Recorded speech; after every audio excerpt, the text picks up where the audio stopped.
Hello and welcome to the Heads and Volleys podcast with me, Lee Dunn.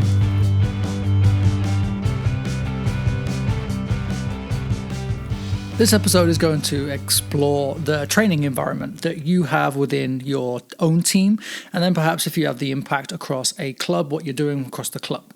Now, I really want to start with the idea of a holistic environment, somewhere that a player can go and fit in, somewhere a player can be comfortable, somewhere it is safe for a player. You follow the US Soccer Federation pathway, a lot of it has become about everything away from the field as well as much as on the field. So the idea being that it's not just the X's and the O's and the setting up of cones and goals on the field, but how you actually engage with players and how you do that in an environment that is encompassing for players to develop and want to continue to play.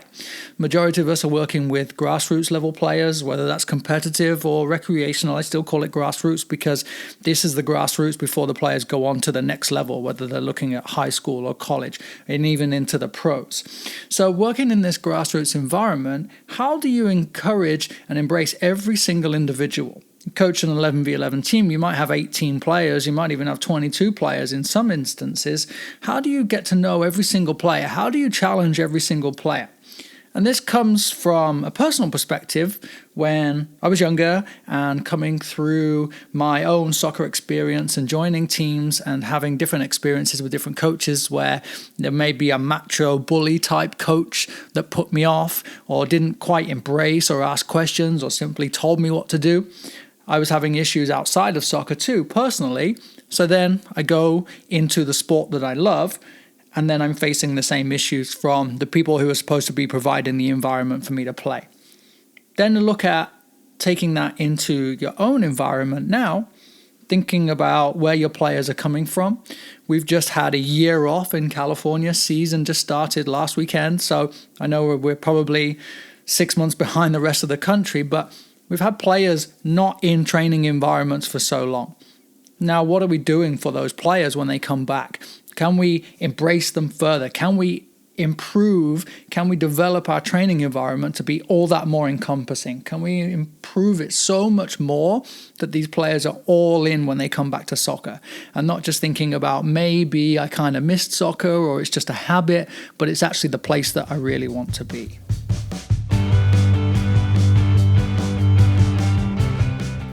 The first thing I want to focus on is the skill of asking questions.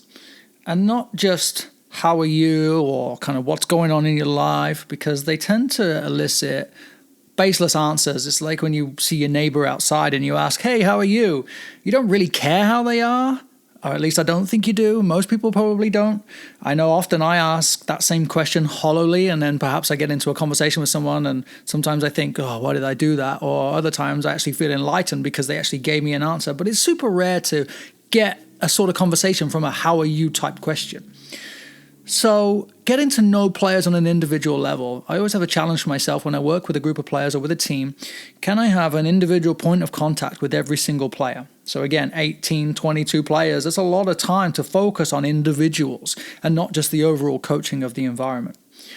So why do you play?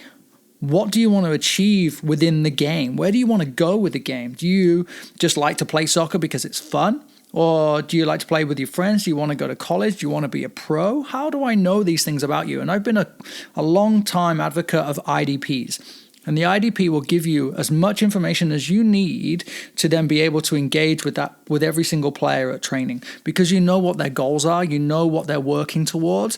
So that's a constant point of reference. I know that you want to be a pro. Did you watch a game last weekend? I know your favorite player is Messi. Did you see Messi play in the Clasico last weekend? Now, what do you understand? What do you not understand? These are all components in my IDP template. These are things that you can ask a player and begin to understand what they do and do not understand. And now you have a constant point of reference to help them develop within the game's environment that you've created. Just from a simple conversation with a player, do you know why we might want to play the ball into that space there? Why do we look to play into the feet of the number 9? Why do we look to break that line of pressure? Why did you decide to play sideways into the pressure there? Now I want to build on, what do you think? What are you thinking when you get the ball? What are you thinking when you see such and such have the ball in a certain space? What are you thinking when the opponent does this? What do you want to do? What do you think we should be doing in this space? We want to play in this certain way. We've, as a team, have decided that this is going to be our approach. Now, what do you think of that? Do you think we need to change that? Do you think there are moments where we can do a little bit better? The complement to asking questions into part 2 is going to be to listen. Questions are essential, I believe, and not just baseless questions that elicit one-word answers, but really asking questions that are going to encourage me to listen and then develop from listening so I can engage. And my number one thing is, tell me more and how can I help you? So you've told me that you think that's not working, or you think that you are failing in this area. Perhaps it's the first touch under pressure. Perhaps it's the short pass from the goalkeeper that instantly activates the opponent to press us as hard as they can. So how can I help you? Is that a team thing where we need to look at how we're going to play in certain moments? Or do I need to help you away from the field and give you some suggestions for home training and a home development plan to continue to develop your IDP to give you the confidence to play soccer? I don't know this unless I ask them and then I listen. So then I can evaluate, what does this individual need from me? How can I provide more support to them? And then how can I challenge them further? Because I don't want a question and an answer to simply be all about failings or where a player is struggling, because then there's a constant conversation of how they could be better, how they could do more. And it's all about should and could. When I look at the other side, I think about how a player is probably excelling in certain areas. How can I continue to challenge you on that? Even down to simple things like juggling records. Can you juggle with your heel every 5 juggles? Can you do this? Can you do that? Can I expand on that? Can I challenge you further simply based on the question and answer that you're giving me? Part 3 and part 4 are going to be about challenging the players. Not can you do it faster, or can you score 100 goals in a season, or can you connect 10 passes in a half or win 5 headers. Not necessarily challenges like that, but challenges to them on an individual level. Again, going to an IDP, again, going to know about the individual. So what are you going to do? That's my challenge to you. What are you going to do? Today, your position is going to be central midfield. What's important for you in that position? What's important for the team? What are you going to do? How can you put your position profile into action in this game to benefit the team, to benefit you as an individual, to improve, to have success? How can you measure the success in this game? Remembering, of course, that the traditional success is all about winning. It's all about points on the board. It's all about scoring the most goals. But only one team can win the division. Yes, in a game, there are 3 outcomes. You win, you lose, you tie. So based on that, we've got a 30%, 33% chance of actually having success in the game. When I tie in an IDP and an individual position profile, now the profile says of a central midfielder that they need to find balls into the channel, for example, or they need to combine with the number 9 to break a line of pressure from the midfield. How many times did you do that? Did you attempt to do that multiple times? Did you work with the striker on where you guys can find the spaces to do that against a tight defense or against being man-marked? That is success. We're trying to develop our game understanding. We're trying to apply our positional profile and our game model into the game. It's not just did we win or did we lose, therefore did we succeed or did we fail, but how did you do? Did you make a difference? And then how are you going to do it? Coach, I see that their centre-back is a big, tall kid and he's fast. Okay, so what are we going to do about that? How are you going to impose our model or our style of play against a player with that type of characteristic? And then why will it work? And then my favorite question, what happens if it does not? What happens if it does not work? What happens if we fail? We try to play into feet, we try to play into channels, and they just continue to steal the ball because they're perhaps sat deep. How can you impact the game? How can you change things up so that we can have success?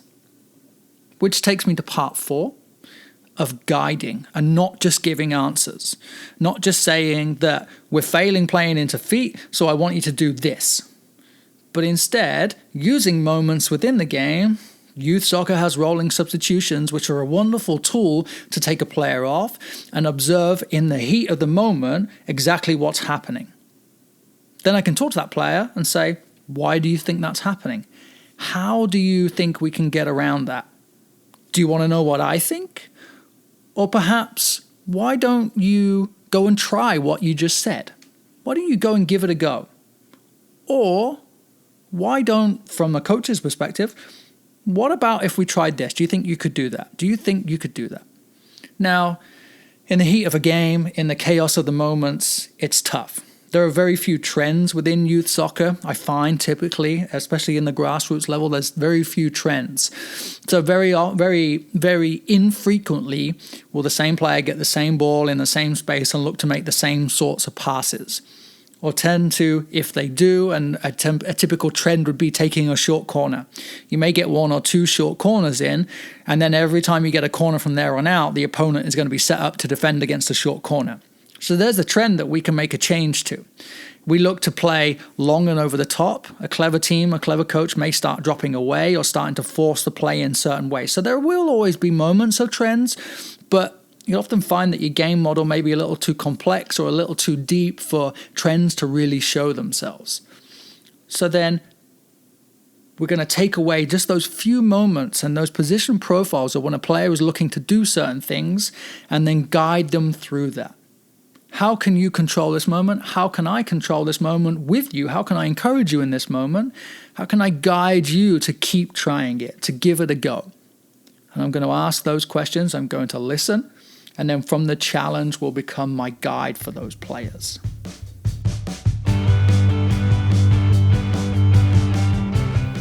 Now, I just want to reiterate that a lot of my training environment is games. It's small-sided games. So when I talk about the games previously in the last 12 minutes or so, it's all about the training environment that I've created and then challenging those players. There's some moments of game reference in there too, of course, because everything we do is really building towards that game. But this is the training environment. This is about getting our players ready and translating from that training to that game. Often a coach will have an issue with not being able to translate their training environment to the game. I think a lot of that is due in part to it failing to look like the game. So every moment should be translatable, and every training game should be a moment that builds within what we're looking to achieve when we actually play the game on the weekend. Now, the 5th part, and the most essential part, I believe, is to celebrate. Celebrate not just the victories. As I mentioned, we can only win 33% of the time, but creating measurements for success. Can we celebrate failures?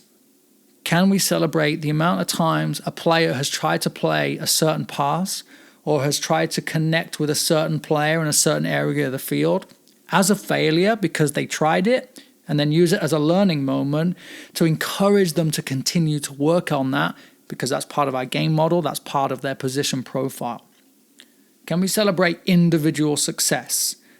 I've worked with coaches who have had individual player objectives for games and then has spent time after every game, whether that's a day after or what have you, in training in the next time, and then been able to say, you achieved this in your individual goals from the training into the game. These were your individual goals and you did a brilliant job. Do you pick a champion or a man of training? Do you pick a champion from both sides if you're doing small-sided games in a training environment? Do you identify that player? Think about individual skill development when you have every player with a ball and then you're trying to teach them a pullback. And then you've got a kid that can do it really, really well. And then you say, hey, everybody, just stop there.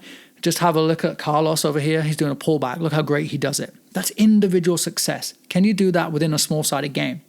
Ball goes out of play. We're just retrieving the ball before we restart. I just want you guys to notice how well Liam did there. Look at the pass he played. Look how he tried to get the ball into that space. An individual success, maybe a failure, but he's working towards that. That's a celebration. Every time we score a goal, do we just, in training or in a game, especially in training, we put goals out because we want to score goals as a reward or a completion of the moment of the game? But do you celebrate that goal? You do a little fist pump like Harry Kane, little jump in the air. You do an airplane. Do you celebrate these successes? Now, I talked about individual goals. Do we as a team, did we all show up to training? Did we all show up wearing the right gear? These might be celebrations. If you're having issues with team buy-in and creating this culture amongst your team of supportiveness or even cohesion, developing the cohesion across the team, uniforms are a great way to start. Everybody's wearing the same thing. We are one team. We're all working together. We identify the same. That's a success. Now we look at going into an actual game from our training environment. If after training we all shake hands or all high fives or fist bumps or whatever the COVID restrictions are going to allow you to do in your game, whether it's been in your training environment, the black shirts versus the blue shirts, you still respect each other. We still celebrate our opponents, thinking about the methodology for US soccer, and the approach is to train both sides of the ball. The concept being, if I train the defenders to create a problem for the attackers are going to have to play better. The attackers are going to improve because the problem that's being presented to them by the defenders is so good that they have to raise their own game. When those attackers raise their own game, the defenders then have to raise their game as well, because now they're trying to match an opponent that's working harder because they're making them work harder. So now we're celebrating our opponents in that environment, we're celebrating our teammates, and we're always celebrating the game. If anything, the last year has taught us that we kind of took for granted the hours on the field, the time away at games, the amount of games perhaps, but then that's what we really want. That's what we're all really excited to get back to right now. And if we're not celebrating that because we're losing, and just last weekend, the season kicks off, and I already hear about coaches fighting in games. Coaches fighting in games and shouting at each other, and one coach gets sent off, and then it's a big deal between two clubs. One weekend back into games after a year of no games. That's not a celebration. That's not an environment that's allowing our players to feel comfortable, to feel good, to want to develop, to want to be a part of it. We go into our training environment and it's a player-led space. It's a player development environment, and there's no reason why the game should be any different. So I want to wrap up this quick podcast with just a reflection. You can improve your training environment by asking questions. You can improve it even further by listening and then thinking about what your response is going to be, how you're going to challenge those players appropriately based on the answers that they're giving you, based on the questions that you're asking. You have a model and a profile, then you can use those to begin to shape those questions away from just, how are you? Can you challenge your players, but guide them through that challenge and not just give them the answers? And then celebrations. Celebrate everything about your players. Celebrate everything about being in the game. We had a long year off, and here we are, back in the game, back on the field, back with the players, which is something that we all say we want. So let's improve this environment for our players and then for ourselves, empowering these individuals to be better than they can ever be. Because that's what we all want. That's what I want. That's what I think every single player will want from you when you say, what do you want from soccer? So there you have it. My insights, my advice, my guidance to how we can all improve our training environments. Let me know what you think at Lee Dunn Soccer.